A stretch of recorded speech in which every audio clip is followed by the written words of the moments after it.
Eh bien salut tout le monde, j'espère que vous allez bien. Je vous souhaite une très bonne année 2023 à vous et à votre famille en espérant que tout se passe bien.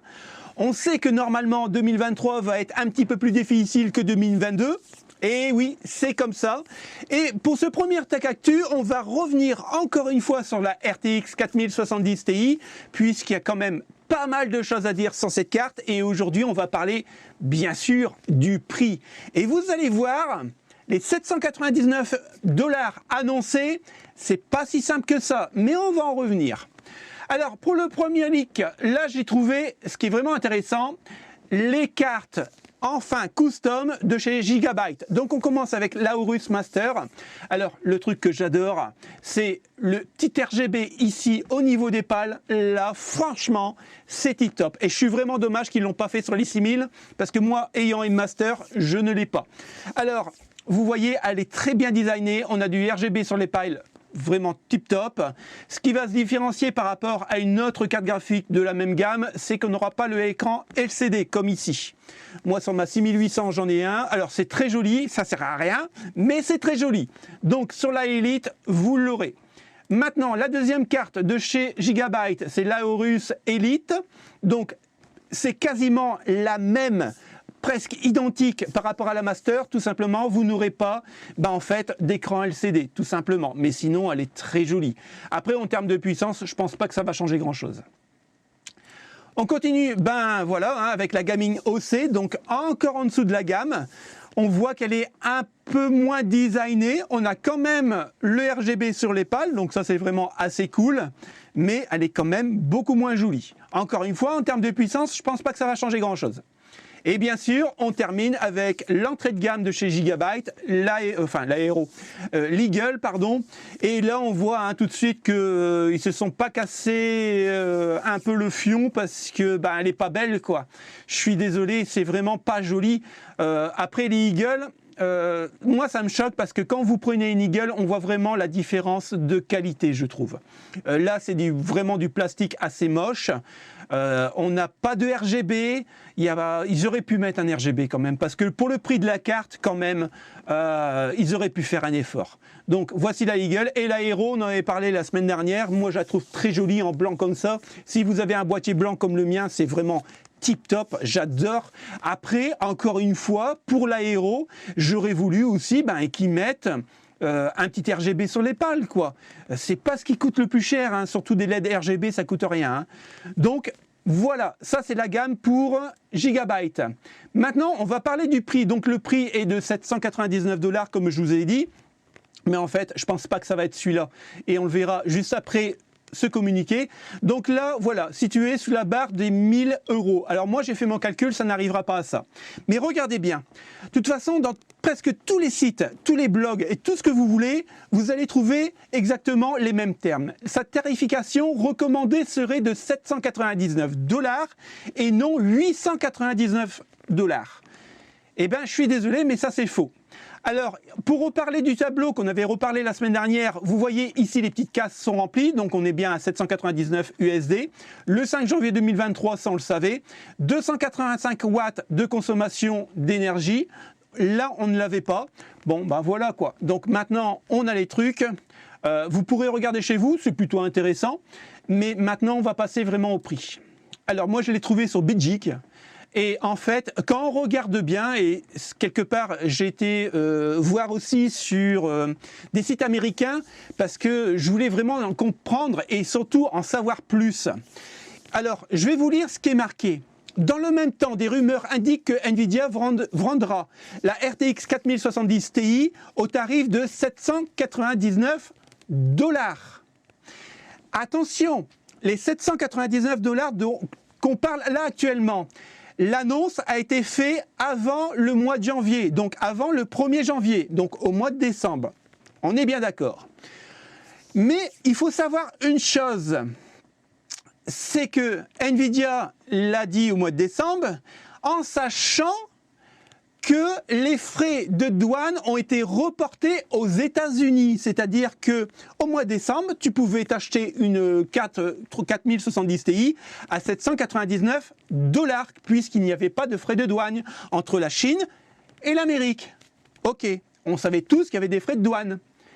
Mais attention, au 1er janvier, les frais de douane se remettent en place. Donc l'annonce d'NVIDIA à 799 $, c'est du flan. On va se la taper à 899 $. Alors moi, j'ai fait mes petits calculs avec la TVA en France, vu qu'on est les champions des taxes en France. Donc si on en a une à 799 $, avec la TVA et le cours de l'euro, on est à 904 €. C'est quand même assez cher pour une 4070 Ti. Moi, je crois qu'elle sera à 899 $, puisqu'on va se taper les taxes de frais de douane. Donc là, on serait avec, encore une fois, le cours de l'euro et la TVA, à 1014 €. Et moi, je pense qu'on sera à 1014 €. Attention, quand je parle de 1014 €, c'est pour les fondeurs édition. Je ne parle pas des customs. Alors, pour être vraiment sincère avec vous, j'espère vraiment que je me trompe sur toute la ligne et qu'on aura des cartes graphiques entre 700 et 800 € au plus haut. Mais j'y crois pas. Je vous présente une RTX 4090, attention, en blower qui prend 2 slots. Eh bien oui, la 4090 normalement prend 4 slots. Vu qu'elle chauffe énormément avec 600 watts, il nous faut pas mal de refroidissement passif. Plus, bien sûr, les ventilateurs. Et là, une fabrique chinoise s'est amusée de la mettre en 2 slots et en blower. Donc on appelle ça aussi anciennement turbo, puisqu'on a en fait un ventilateur. Pour rappel, pour ceux qui ne connaisseraient pas, ce ventilateur-là va prendre en fait toute la chaleur de votre boîtier pour l'expulser à l'extérieur. Quelque part, c'est vraiment pas mal, je trouve. Mais la particularité de ce genre de carte, c'est que ça fait quand même beaucoup plus de bruit, vu que les ventilateurs tournent beaucoup plus fort et beaucoup plus vite. Donc bon, c'est pour ça qu'à mon avis qu'ils ont arrêté le blower, mais sinon la conception était vraiment pas mal. Donc en gros, ça sera une carte, en plus regardez ici, on a les nouveaux connecteurs, donc enfoncez-les bien les amis, vous vous rappelez, si la carte crame, c'est votre faute, vous l'avez mal branchée. Donc c'est une conception unique, à mon avis c'est un prototype, je ne pense pas qu'on la verra arriver, en tout cas en France, peut-être sur le marché chinois, mais pour l'instant ça reste un prototype. Et en parlant de la 4090, eh ben ça y est, ils ont fait des tests en desktop, on en avait parlé la semaine dernière, et j'arrivais pas à comprendre comment on arrive à mettre une 4080 ou une 4090 sur un PC portable de très fine épaisseur, vu que sur un desktop ça prend 4 slots. Et je me disais, mais alors, ça doit être un gros pavé, quoi. Le PC portable, ça doit être un gros pavé pour pouvoir le refroidir. Même si on bride la 4090 en lui donnant moins à manger, donc moins d'électricité pour qu'elle turbine un peu moins vite, ça chauffe. Donc, encore une fois, pareil discours que la semaine dernière. Moi, je veux bien croire au RTX 4090 sur, sur un PC portable. Apparemment, elle bat une RTX 3090 Ti. J'allais dire encore heureux, quoi, vu que c'est les nouveaux processeurs. Enfin, c'est les nouveaux processeurs de graphique.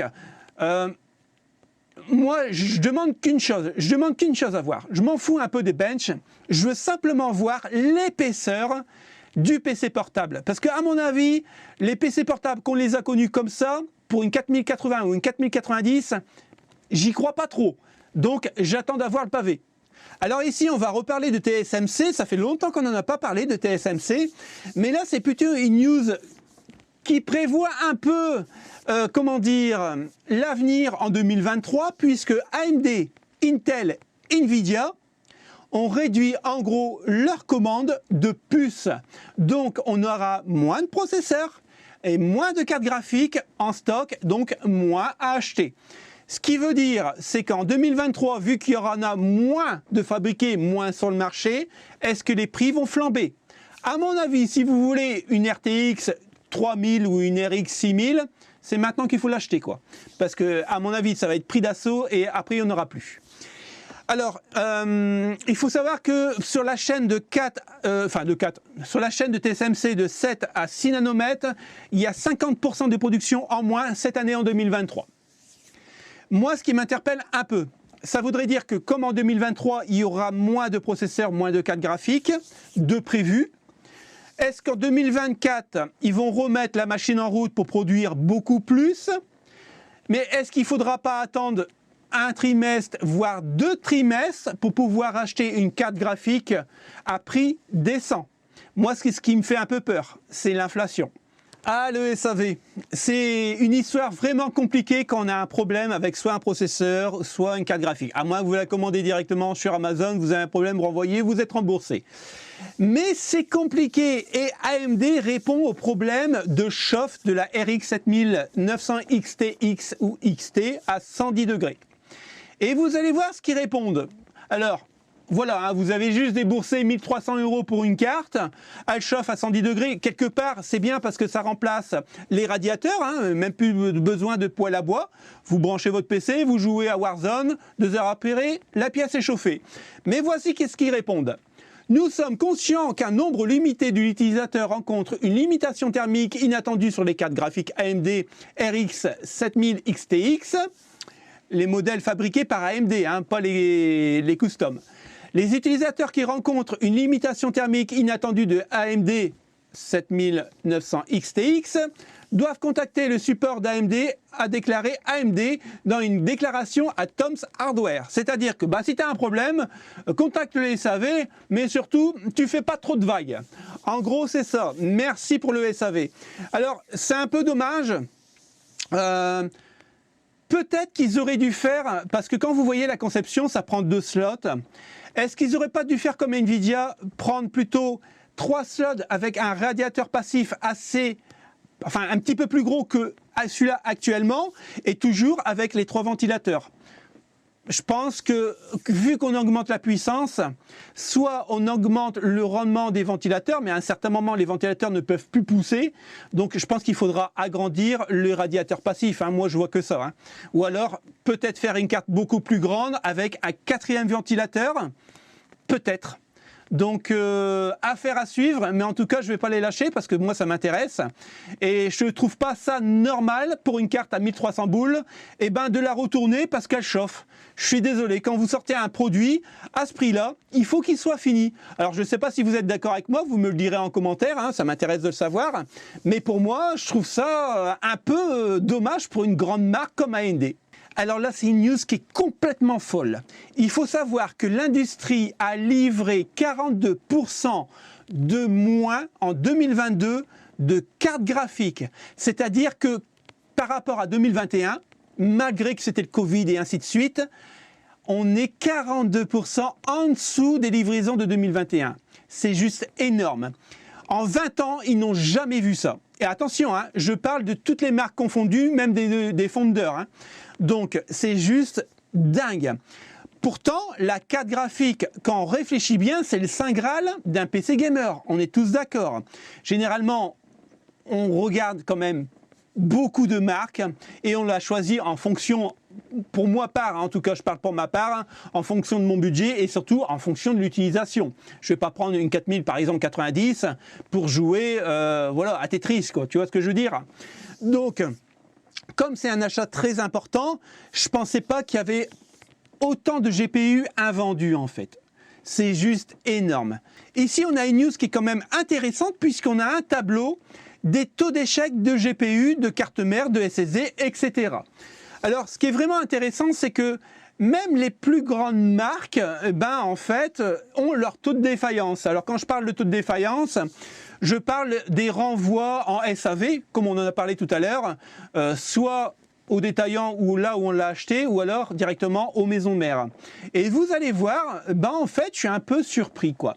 Parce que Gigabyte, il y a un taux de retour de 5%, MSI, c'est le bon élève, 1,5%. Donc ça, c'est plutôt cool.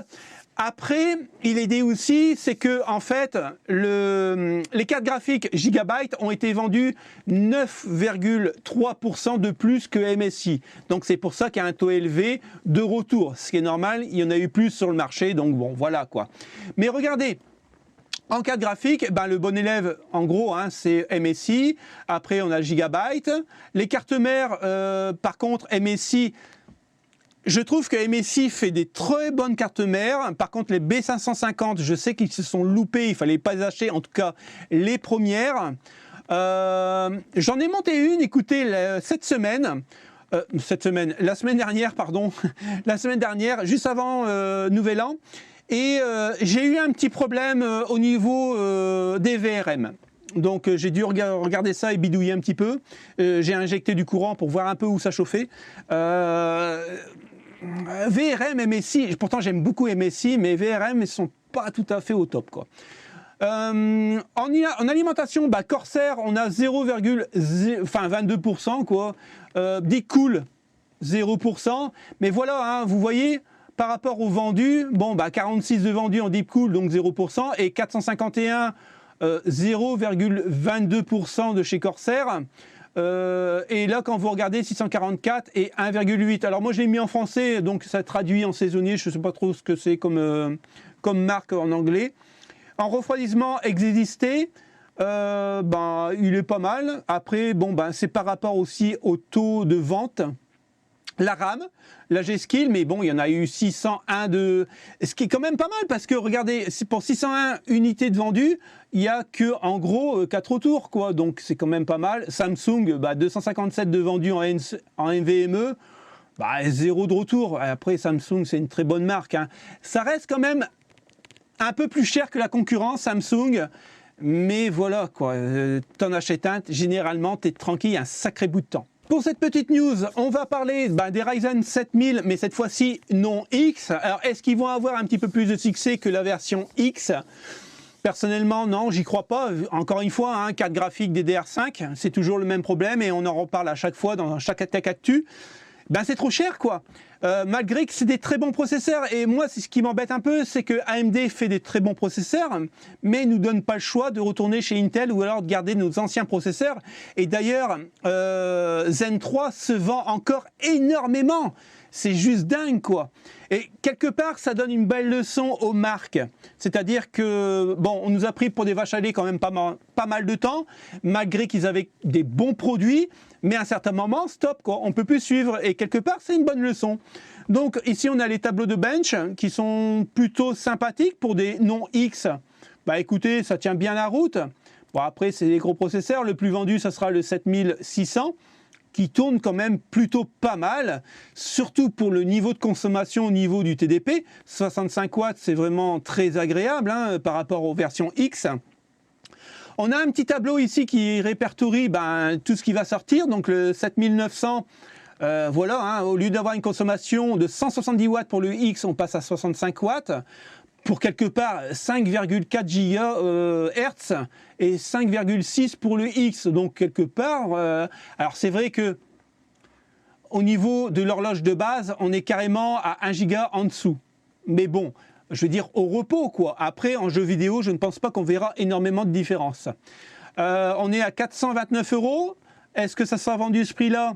À mon avis, il va y avoir une baisse puisqu'ils ne peuvent pas le vendre à 429 € en sachant que le X est à 440 €. Ça n'aurait pas de sens.